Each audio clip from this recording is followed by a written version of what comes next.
ഈ ലോകത്തിന്റെ മുഴുവൻ ആധിപത്യവുമുള്ള ഈശ്വരന് ഭൗതികമായ ഒരു സ്വത്തിൻ്റെയും ആവശ്യമില്ല.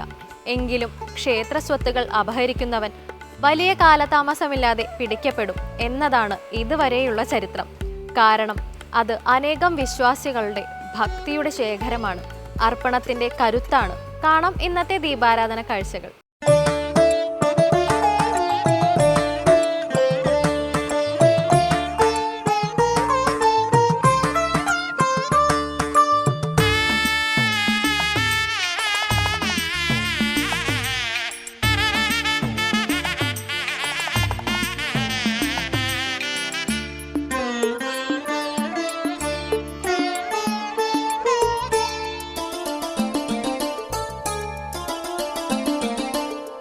ശബരിഗിരിയുടെ താഴ്വരയിൽ ശുഭപമ്പാ നദി തൻ തിരുക്കരയിൽ അമരും വിശ്വവിനായകനെ വരമരുളു വിഘ്നവിനാശകനെ. ശബരിഗിരിയുടെ താഴ്വരയിൽ ശുഭപമ്പാ നദി തൻ തിരുക്കരയിൽ അമരും വിശ്വവിനായകനെ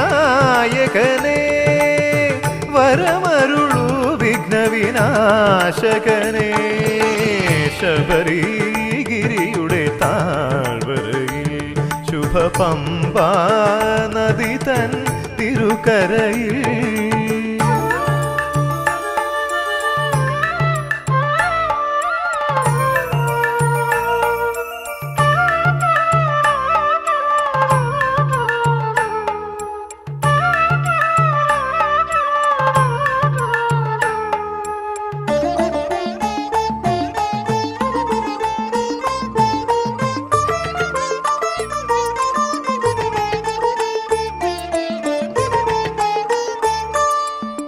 ശബരീശ പാദങ്ങളെ തഴുകിയൊഴുകുന്ന അമൃതവാഹിനിയാണ് പമ്പ. ആത്മീയതയുടെ പ്രഭാപൂരം തേടിയെത്തുന്ന ഭക്തകോടികൾക്ക് പുണ്യദായിനി കൂടിയാണ് പമ്പ. മഹിഷി നിഗ്രഹത്തിനായി പിറന്ന മണികണ്ഠനെ പന്തളം രാജാവിന് ലഭിച്ചത് പമ്പയുടെ തീരത്തു നിന്നാണ്. അതുകൊണ്ട് തന്നെ ശബരിമല തീർത്ഥാടനത്തിന് പമ്പയുമായി അഭേദ്യമായ ബന്ധമാണുള്ളത്. തിരുപടിയേറുവാൻ വരവും തരില്ലേ, തിരുവടിയടിയൻ അഭയം തരില്ലേ, തിരുപടിയേറുവാൻ വരവും തരില്ലേ. ശബരിഗിരിയുടെ കാനനവാസനായ ഭഗവാൻ ശ്രീ ധർമ്മശാസ്താവിനെ കാണാൻ വ്രതാനുഷ്ഠാനത്തോടെ എത്തുന്ന അയ്യപ്പന്മാർ പുണ്യസ്നാനം നടത്തുന്നത് പമ്പയിലാണ്. ദക്ഷിണ ഭഗീരഥിയായ പമ്പയിലെ സ്നാനം സ്വാമി ഭക്തർക്ക് മോക്ഷദായകമാണെന്നാണ് വിശ്വാസം. മലകയറ്റത്തിനു മുൻപ് ഭക്തന്റെ മുജ്ജമ്മ പാപങ്ങൾ പമ്പാ സ്നാനത്തിലൂടെ മാറും എന്ന് വിശ്വാസം. രാമായണ കഥയുമായും പമ്പയ്ക്ക് ബന്ധങ്ങൾ ഏറെയുണ്ട്. മാതംഗ മഹർഷിയുടെ ആശ്രമ പരിസരം അടിച്ചുവാരി വൃത്തിയാക്കിയിരുന്നത് നീലി എന്ന പെൺകുട്ടിയായിരുന്നു. സീതാന്വേഷണാർത്ഥം രാമലക്ഷ്മണന്മാർ മാതംഗ മഹർഷിയുടെ ആശ്രമത്തിലെത്തി. ആചാരവിധി പ്രകാരം ശ്രീരാമചന്ദ്രനെ സ്വീകരിച്ച് ആശ്രമത്തിലേക്ക് ആനയിച്ചത് നീലിയായിരുന്നു. ശ്രീരാമദേവന്റെ അനുഗ്രഹത്താൽ നീലി നാടിനു മുഴുവൻ അനുഗ്രഹദായകിയായ പമ്പയായി മാറിയത്രേ.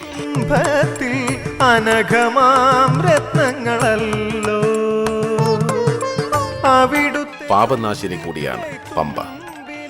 നീലക്കൊടുവേലിയിൽ തട്ടിയൊഴുകുന്ന വെള്ളമായതിനാൽ പമ്പയിൽ കുളിച്ചാൽ രോഗങ്ങളെല്ലാം പമ്പ കടക്കും എന്നാണ് വിശ്വാസം. പമ്പാജലം പുണ്യതീർത്ഥമായാണ് ഭക്തർ കരുതിപ്പോരുന്നത്.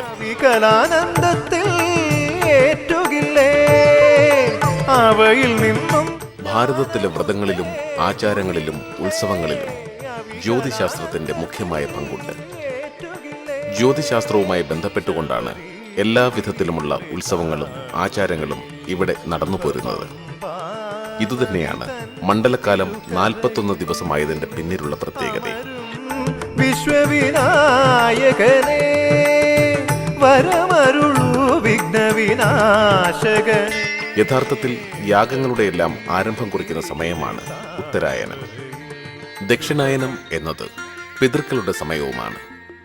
കർക്കിടക മാസത്തിൽ പിതൃക്കൾക്ക് വേണ്ട സമസ്ത ആചാരങ്ങളും നടപ്പിലാകുന്നു.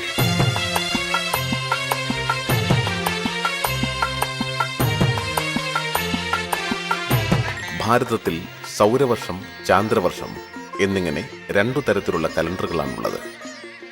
ഇതിൽ സൗരവർഷം എന്നത് 365 ദിവസമത്രേ.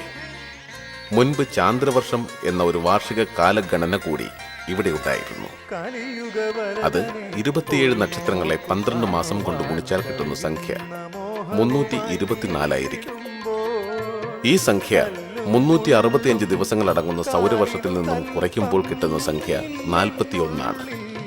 ഈ 41 ദിവസം സൗരചാന്ദ്രവർഷങ്ങളുടെ ഇടയിലുള്ള സമയമായതുകൊണ്ട് ഒരു വൃത്തം ഉപയോഗിച്ച് വേണം ഇതിനെ പരസ്പരം യോജിപ്പിക്കുവാൻ. അതത്രേ 41 ദിവസങ്ങൾ. ഇവിടെ വൃത്തം എന്ന് പറയുന്നത് മണ്ഡലമാണ്. ഇതാണ് മണ്ഡലവ്രതകാലമായ 41 ദിവസങ്ങൾ. സ്വാമി ശരണം അയ്യൻ ശരണം, അയ്യൻ ശരണം സ്വാമി ശരണം, സ്വാമി ശരണം. സാധാരണയായി ഒരാൾ കഴിക്കുന്ന ഭക്ഷണമായാലും അനുഷ്ഠിക്കുന്ന ജീവിതചര്യയായാലും സമ്പ്രദായമായാലും ഫലവത്തായി മനുഷ്യ ശരീരത്തിലും മനസ്സിലും ബുദ്ധിയിലും മാറ്റം വരുത്തുന്നത് 41 ദിവസങ്ങൾ കൊണ്ടാണ്. അങ്ങനെ നോക്കിയാൽ 41 എന്ന സംഖ്യയ്ക്ക് ഒരു സാധകനെ, തപസ്വിയെ ഒരു അയ്യപ്പനായി വളർത്തി സ്വാമിയാക്കി അയാളിലുള്ള ശാരീരികവും മാനസികവും ബൗദ്ധികവുമായ മാറ്റം പൂർണ്ണമാകുന്നതിന് 41 ദിവസത്തെ വ്രതം ആവശ്യമത്രേ.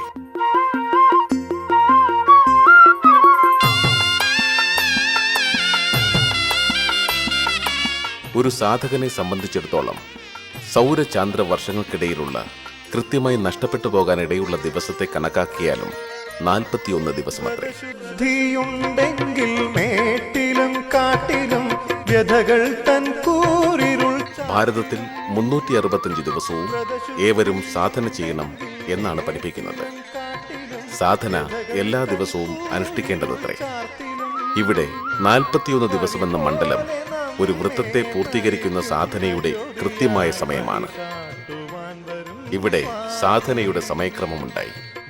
അതോടൊപ്പം ആഹാര നീഹാര വിഹാരങ്ങൾ കൊണ്ട് ഒരയ്യപ്പന് സ്വന്തം ശരീരത്തിൽ ക്രമാനുഗതമായ മാറ്റമുണ്ടാക്കാൻ പ്രാപ്തിയുള്ള സമയചക്രം കൂടിയാകുന്നു 41 ദിവസങ്ങൾ. സ്വാമി ശരണം, സ്വാമി ശരണം, അയ്യൻ ശരണം, അയ്യൻ ശരണം സ്വാമി ശരണം.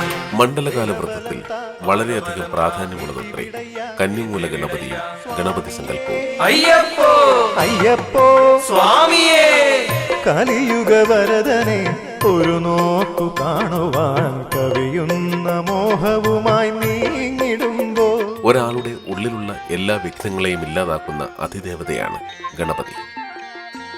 ബുദ്ധിയുടെയും സിദ്ധിയുടെയും ദേവത കൂടിയാണ് ഗണപതി. ഒരു വ്യക്തിയുടെ വളർച്ചയ്ക്ക് അനിവാര്യമായി വേണ്ടത് ബുദ്ധിയും സിദ്ധിയുമാണ്. ഇവ രണ്ടുമില്ലെങ്കിൽ ആ വ്യക്തി ജീവിതം പരാജയമാണ്.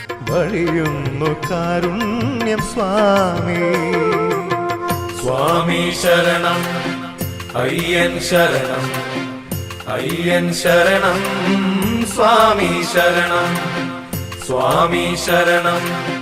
ഓരോ വ്യക്തി ജീവിതത്തിലെയും ഏറ്റവും വലിയ തടസ്സം ആ വ്യക്തിയുടെ മനസ്സിലുള്ള അപകർഷതാബോധവും അഹംബോധവുമാണ്.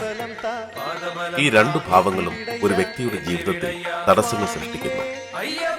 ഈ തടസ്സങ്ങൾ ഇല്ലാതാക്കുന്ന ആളത്രേ ഗണപതി. കലിയുഗ വരദനെ ഒരു നോക്കു കാണുവാൻ കവിയുന്ന മോഹവുമായി നീങ്ങിടുമ്പോൾ ഒരു സാധകനെ സംബന്ധിച്ചിടത്തോളം അപകർഷതാബോധം, അഹംബോധം തുടങ്ങിയ വ്യക്തിത്വ വികസനത്തിന് തടസ്സം നിൽക്കുന്ന ഒന്നും തന്നെ ചേർന്നതല്ല. ഇവ രണ്ടും ഇല്ലാതായാൽ മാത്രമേ അയാളിൽ തനിമയായുള്ള ബുദ്ധിശക്തി വികസിക്കുകയുള്ളൂ.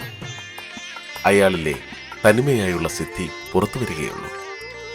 ഇത്തരം അപകർഷതാബോധത്തെയും അഹംബോധത്തെയും ഇല്ലാതാക്കാൻ ഏതൊരു സാധകനും ഉപാസിക്കേണ്ട ദേവതയാണ് ഗണപതി. 18ാം പടിയിലും നിജഭക്തിയുണ്ടെങ്കിൽ കരിമല തന്നിലും നിഗമത്തിൻ 18ാം പടിയിലും ഇരുമുടിയേന്തിയെത്തും.